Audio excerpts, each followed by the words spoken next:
I see this all the Oh, time in the midst of crisis. So many times people are asking, like, why is this happening to me? If I could only yeah. understand the reason, which is Mhm. completely understandable. That we're used to having order and framework as humans. That's how we make Yeah. sense of the world around us. And in the Mhm. midst of either a health crisis, loss of a loved one, other things that I'm seeing in real time in the hospital, what I know to be true Mhm. is we don't necessarily have the answers for that until several Right. years down the road, which is a Right. very unsatisfying answer to give someone who's in the throes of it. Welcome to the When I Grow Up podcast, where we talk about what people wanted to be when they grew up, what they do now, and how they got there. And today's guest is a hospital chaplain. She began her journey wanting to work in hospitals, just in a different role. And through conversations and experiences of volunteering, she eventually found herself in the space of nurturing people's spiritual well being. I had such a fun time talking with Christine today, hearing her story, and I know that this one will be so incredible for those of you who are looking for a place of purpose and a way to truly feel fulfilled in the work that you do. So let's go have a conversation with Christine. Christine, welcome to the podcast. I'm so excited to have you. I'm so excited to learn your story. The place that I always start off is asking everybody, what is it that you wanted to do when you were little? That when I grow up story, what is it? Yeah, when I was little, I was convinced that I was going to be a medical doctor. I was a Mhm. precocious kid and had been involved in the church from a young age and was convinced of God's presence in my life and that God wanted me to help the most people possible. And I thought the way that I was going to do that was by becoming a doctor. Probably had something to do with the Mhm. fact that my mother was a nurse and wished she had become a doctor. And, for fun, I Yeah. would read the Merck medical manual and play with stethoscopes, and so I thought for sure that was gonna be my career Wow. choice. How little were you when that began? Oh, goodness. Probably 4th, 5th grade. That's, what Mhm. I was thinking I would be doing at that point.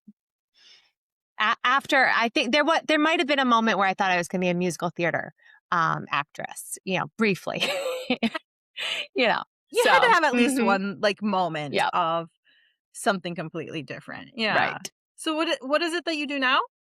So I work as a hospital chaplain. So I wasn't that far Okay. off. I do work in a No, you're still hospital. in the I work with hospital. lots of Yep. doctors, but in a very different field. Mhm. Yeah, okay. Now, I think for me, I probably have my own understanding of what a hospital chaplain does, but can you explain it a little bit? What is it that you Absolutely. do Yeah. in your role?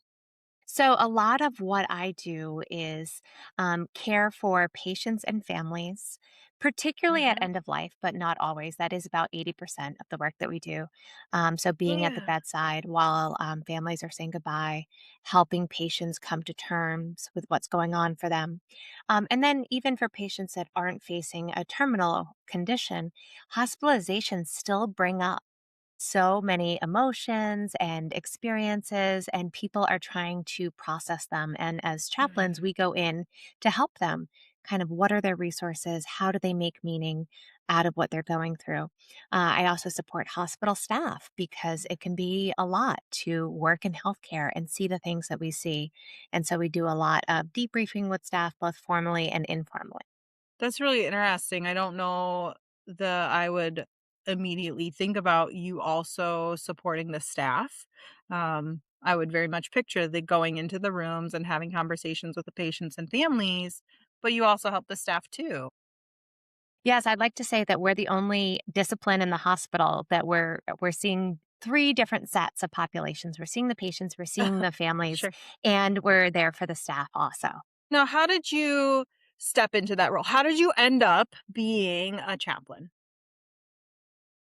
Yeah. So since I was so enthralled with the field of medicine, I started by Mhm. volunteering in hospitals, and I volunteered as a candy Mm. striper back when we had those. They don't have those anymore, but we had the red and white Yeah. striped kind of pinafore uniforms.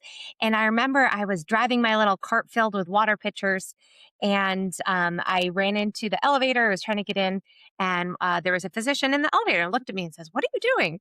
I said, "Oh, I'm a volunteer." He's Mm. like, why are you doing this?" "Well, I want to be a doctor like you." He says, "No, no, no. This isn't how you learn to be a doctor." And he said, "You need to go and be an EMT, emergency medical Huh. technician. That's how you'll learn to be a Mhm. doctor." So I said, "Okay." And so I went through the training and became an emergency medical technician and really enjoyed that work. Okay. And I was in the backs of ambulances with people. Someone else was always driving. I was a bad driver. So I was in the back holding Mm. people's hands. I could do minor things like administer Mhm. oxygen, wrap wounds. But a lot of what I was doing was being there for people in crisis when they didn't know what was going on, when more often than not, they were really scared of what was going to happen next. And I was Yeah. just present with them and really holding their hands and trying to help them realize it might be okay. And it was Mhm. around that same time a few years after that, I actually became the patient myself. And I wound up in Okay. and out of all sorts of hospitals. And some of the medical team that were treating me had not the greatest of bedside manners. And Mhm. so it was around the same time that the associate pastor at the church that I was going to, in between hospitalizations, just took me out to dinner and asked, how things were going with me and what was Mm. going on for me emotionally. So I had eventually got diagnosed with generalized epilepsy, which is thankfully Okay. very Yeah. well controlled now. But when Mhm. she was talking with me, I found more renewal and healing in that Mm. conversation than I did in any of the conversations I was having in the hospital. And so retroactively, I Mhm. can look back and say, oh, she was giving me spiritual care. That's what she was doing. And Yeah. that kind of helped lead me to the course that I am at now, where I'm giving spiritual care to others and also teaching people how to Mhm. do that. I did go to seminary in order to pursue this. I didn't exactly know where I was going to be at that particular Mhm. time. And I also got a master's of social work degree. And so I worked as a cognitive behavioral therapist for a little while. And I thought maybe I Yeah. would be um, a therapist for clergy. I thought that would be what my career looked like. Sure. And I Mhm. was working my first therapy job as a cognitive behavioral therapist in a mental health center in a major city and doing a lot of intake. I was working with dual diagnosis clients at the time. So people that had a substance Mhm. abuse issue as well as a diagnosed mental health issue. And I really missed talking about spirituality. There was one question on like the 36-page intake form that asked, like, is spirituality important to you? Yes, Mhm. no, check one. This is all on paper. We're doing it with pens. And then there was one line to write things on. And Right. I realized I want to spend all my time on that one question.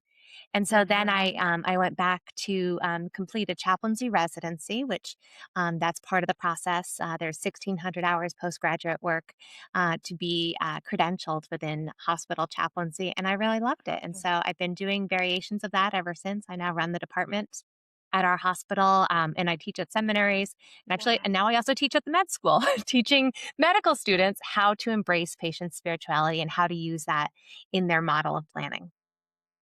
Wow.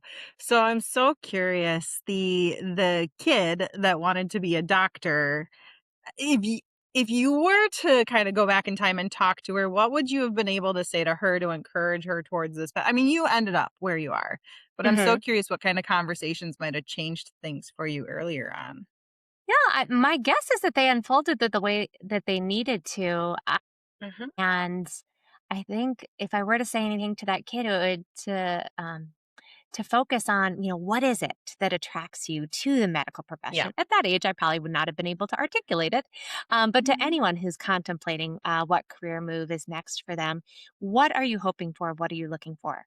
I really enjoy Mhm. being in the hospital setting and working in that Yeah. environment. So that was a piece of it for me, and the ways in which spirituality and medicine can overlap. Mhm. And the team approach is something else that I really enjoy. So I work with great physicians, I work with great nurses, all sorts of different clinicians involved in that, from physical therapists to respiratory therapists to environmental Yeah. services. So it, and part of it I had to do was just by trying it. We had to do a mandatory Sure. internship as a hospital chaplain, and I loved mine. And so I was really Mm. fortunate to be able to find a what I would call a calling, what other Yeah. people call a job, find a job that spoke to my passions and my faith Mhm. and my way that I make meaning in the world. Mhm. Yeah, I mean, I hear that. I hear that you even when you were young, that it was always about a calling, and you figured out the place, you figured out the location being in hospitals pretty quickly, but you also it's funny because I think about themes a lot of times with Yeah. people and, you talking about, like, caring for the caretakers and, being able to be in the back of an ambulance, not to administer medicine necessarily, but more so to take care of and Hmm. nurture a person's emotional state, spiritual state, whatever you wanna say in there, but, like, it was I always joked with people, I wanted to be a veterinarian because I wanted to help the people whose pets needed to be put to sleep, not because Mm. I wanted to help the Hmm. pets themselves, and so it was that same space of, we sometimes are so close to where we need to be, but we just Hmm. need those questions, like you said, asking those questions of, "Well, why do you wanna do that? Why is Hmm. that particular interest there?" And those other themes of, "Well, I wanna help people," or, "I want to be able to Hmm. talk with people about God in any setting and give Hmm. them that hope." Yeah. And Yeah. sometimes it's trial and error as well. So I also had to do Yeah. internships in churches. I do not like to preach. That is not my forte. Or Mhm. I did a lot of youth ministry because I was young at the Mhm. time, and I'm Yeah. done sleeping on floors of churches for lock-ins. That does not bring Mhm. me joy. And Mhm. I didn't think I was very good at it either. So it's really trying Mm. on a couple of different things. And now I teach interns who are wanting to do this, and a lot of the seminarians I work with are second or third or sometimes fourth career, Mhm. and they don't know until they're actually trying out the internship and doing the work, and then they realize, oh yes, this is it. This Mhm. is the next thing for me. And I've seen different people pivot Yeah. from all sorts of careers into a new one, and it does take a step of courage to try something new, especially as we're Yeah. aging and as we're settled in one field to make a big pivot. It can be overwhelming, but I've seen people be able to find what they really enjoy doing. Yeah. I love how you talk about that need to pivot sometimes and that need to, really look at what you need in that moment. Cuz yeah, it's not like you started undergrad and you were like, "Boom, I know exactly what I want to do right now." You knew generally kind of the idea and especially I think because you got the chance to volunteer even in high school, you got this chance to be in an environment that you thought was a good fit. Um and the doctor kind of redirected you, which is really interesting. Um, but it's I think it's such a powerful tool that people can use is being able to either job shadow or volunteer places to experience those areas more. So, yeah. Just one other question. Well, maybe I may have more than one other question, but right now, one other question I wanted to ask you is have there been moments in the work that you've done where you've questioned it, where you've said, "I don't know if this is the right space for me," or has it always felt like the right fit? And if that happened, what was it that needed to change to get you back to it feeling like the right fit? Yeah, so a major time that I can think of where I definitely questioned it and did not want to be going to work at all was in the midst of COVID. So I'm in New Jersey, and so we Yeah. were in that first surge, which feels like so long ago at this Mhm. point.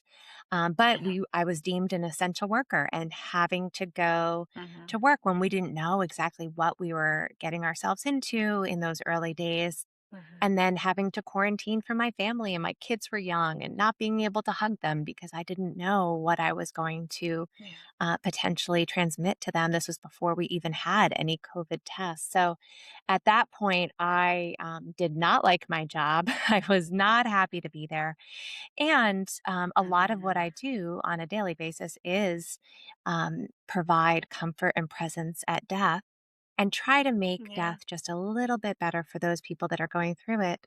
But in the midst of COVID, especially in those early days, it was just so much death and terrible deaths. So holding up iPads Mhm. so that loved ones could say their goodbyes. And it was devastating. And so I think all of us that worked in healthcare during that time still have some Yes. PTSD that we need to be working through. Mhm. So if any of your listeners find yourself in that camp, please get help. Yes. And I'm a huge fan of therapists. Since Mm. I'm a former therapist, I've have been in therapy myself for years, and really noticed that it was impacting my Mhm. passion for the work. And so one of the things that I wound up doing in the midst of that time, because I was convinced I was going to have to quit the hospital, it wasn't for me anymore, so Yeah. I got a certification as a spiritual director, which is someone who meets with people one on one to talk Mhm. about their spiritual lives and to help them Yep. tune into what they're wanting in that realm for their lives. And so I began a private practice, which I still do as on the side. I Side thought gig. I was going to Yes. be my full time job. It Uh-huh. became just a part time job, and I love it because it is a counterbalance to Mm. chaplaincy. So much of the relationships that I'm engaged with in hospital chaplaincy are very short term, and Mhm. some for good reasons. Patients get discharged; they don't have to be in the acute Yeah. hospital setting anymore. But I miss knowing the fullness of people's stories, and so that allowed me to journey with people over the course of years. Some of the folks I've been with, Mhm. but in the midst of doing all of that and doing the therapeutic work, and I was able to re-engage with my passion for my day job, which is helpful. Good. But Yeah. it did take some intentionality and some time to really Mhm. get through that major crisis. Mhm. And I think that that's so helpful for listeners to hear because I think the message that I often will hear, I don't know, projected to people is, love what you do and you'll never work a day in your life. And I'm Mm. like, well, there's more to it than that. There are a Mhm. lot of times where we have moments we don't love what we do, but it still Yeah. may be the right space for us. Mhm. And having those moments of being able to step back and go, okay, what else is going on here? Do I need to make a slight shift? Do I need to pivot? What do I Mhm. need? And you kind of had to have your own, I imagine, like spiritual conversation with yourself of where is God calling me now? Is that Mhm. fair? That is absolutely accurate. Yeah. And at the time I thought, okay, I'm just gonna go right into spiritual direction. I'm gonna leave the hospital. Health Mhm. insurance is also a powerful Ugh. force to be able Call it the to golden maintain that. handcuffs. They Oh keep my us in. goodness. Yes. Uh-huh. Yeah. Yeah. So and working in Mhm. healthcare, I have pretty decent health insurance. And Yeah. so I think that was a piece for me where we use a term sometimes in the spiritual sphere of dark night of the soul, which is it's not quite Mm. depression. It can look like that sometimes and sometimes feel like that, but it's when we're just in despair and not feeling Well, yeah. a sense of belonging or meaning. Sometimes Mhm. people talk about it as feeling isolated from God and not knowing, what their own Mhm. direction is for themselves. And I definitely went through that Mhm. during COVID and learned experientially about that, and now can be Yeah. there for others as they're going through it. And what I tell people is Mhm. sometimes you just need some time and to not make major decisions, within a 6 month window of a Mhm. major event. To Mhm. really turn inward and to turn to those around you and to the divine, if that's a source that you can connect with, Yeah. to see what it is you're lacking and what you're wanting. And sometimes change Mhm. is the right thing and the next step for people. I was fortunate Good. in that my love did come back. It felt a little bit like winter, and then there was some signs of spring Mhm. after a lot of hardship.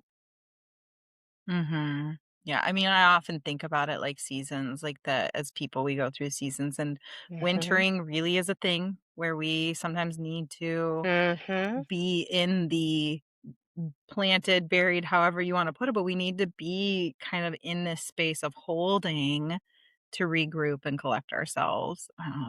And as a therapist, I often put in there's things that are happening other than just sitting back. Like there is a restoration that happens in that Yeah. moments And of we don't know it pause. though. That's the hard thing, but we can trust that Right. there is something moving and growing. Mhm.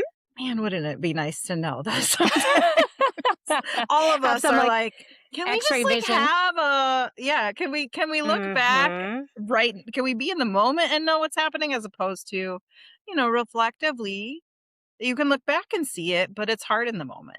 I see this all the Um, time in the midst of crisis. So many times people are asking like, "Why is this happening to me? If I could only yeah. understand the reason." Which is Mhm. completely understandable that we're used to having order and framework as humans. That's how we make Yes. sense of the world around us. And in the Mhm. midst of either a health crisis, loss of a loved one, other things that I'm seeing in real time in the hospital, what I know to be true Mhm. is we don't necessarily have the answers for that until several Right, years down the road, which is a right. very unsatisfying answer to give someone who's in the throes of it. And what I Yeah. see a lot is people give them answers that aren't actually reflective of what's going on for that person and might be someone else's theology that they're putting on top of them, like a religious platitude of, Yeah. oh, this is God's timing, or something like that. Everything happens Uh, for a oh reason. my Uh-huh. gosh, I hate that. It's Oh. okay. I tell people all the time, I say, "Listen, I am not an everything happens for a reason. I believe we can find reason in just about anything that happens, though," is kind of Hmm. my flip I around. I also do a lot of writing on the side, and my most Mm. popular Substack post was, "God doesn't need another angel," a plea to stop Yeah. using religious platitudes. So, I love because I it. hear a Oh. lot of them in my work, but I think Mm. where people are coming from a good place. They're trying to provide comfort, Yeah, but the I truth know. is, when you are in the crux of that storm, you just have, Mhm. like I was in COVID, you just have to ride it out, and then Yeah. hopefully months or years later you will see the fullness of time. Okay, I understand this movement now and why this happened. Yeah. And sometimes we don't have that Mhm. reason, and we have to trust that someday we may find the answer. Mhm. Yeah. Yeah. Ooh, I love how this conversation has transformed. I feel like we're talking about your career, but we're also getting this chance to see like just how much your career influences you too and how you influence it. And I really appreciate that. Um, I'd like to end on just asking you, is there anything that you either want to share with listeners or and I kind of want you to share like your Substack if you're willing to share that so that people Sure. can follow Hmm. that follow you and everything like that. But is there any last bit that you want to add or share with listeners? Yeah, so I'd be happy to connect with your listeners in whichever way they'd like. All of my posts on Substack are free, and I actually have at least two articles on there about calling and how do you find, this thing that Oh, religious people so good. call calling. Yeah, I and love it. and I don't think that it should just be religious people using that phrase. Yes. I think the last thing I'll say related to that, and we kind of hinted at this, is what I'm continually amazed by are the ways that our calling evolve over Mm, time. And yes. sometimes it's our doing and sometimes it's not. And sometimes the pieces line up perfectly. And sometimes you take something on and you're like, where is this going to lead me? And, Yeah. if you're lucky later on, you realize that, oh, that jigsaw puzzle piece, that has a fit and it fits right here. And Right. I think a lot of us are usually journeying toward integration, and Yep. our jobs can bring us that. The other thing I will say, as much as I love my job, I had to learn the hard way not to only have a job. I had to Yeah. learn to balance it Valid. out. And, Mhm. especially with the suffering that I see, I really had to learn how to double the Yeah. joy and how to cultivate that for myself, to give myself that balance. Yeah. And so I hope that your listeners, whatever they're doing or whatever they're contemplating doing, will also Mhm. think of their lives as more than just, who they are, Yeah. when they're in their working hours. Yeah. Yeah. Thank you. Thank you so much for being on the show today. I absolutely think that your message is going to speak to so many listeners, and I really appreciate you taking the time to be here. I'm so thrilled to be here. Thanks for having me. Of course. One of the biggest takeaways that I gained from that conversation was just how much our stories hold true throughout our lives. That desire to help and that desire to show up in the way that fits with us best is in the midst of any career that we're in. And sometimes it takes the why conversation to really get there. Why do you want to do what you want to do? If you found this episode helpful, please like, subscribe, and share with a friend who you also think could find some encouragement in this story. I can't wait to talk to you next time. Take care.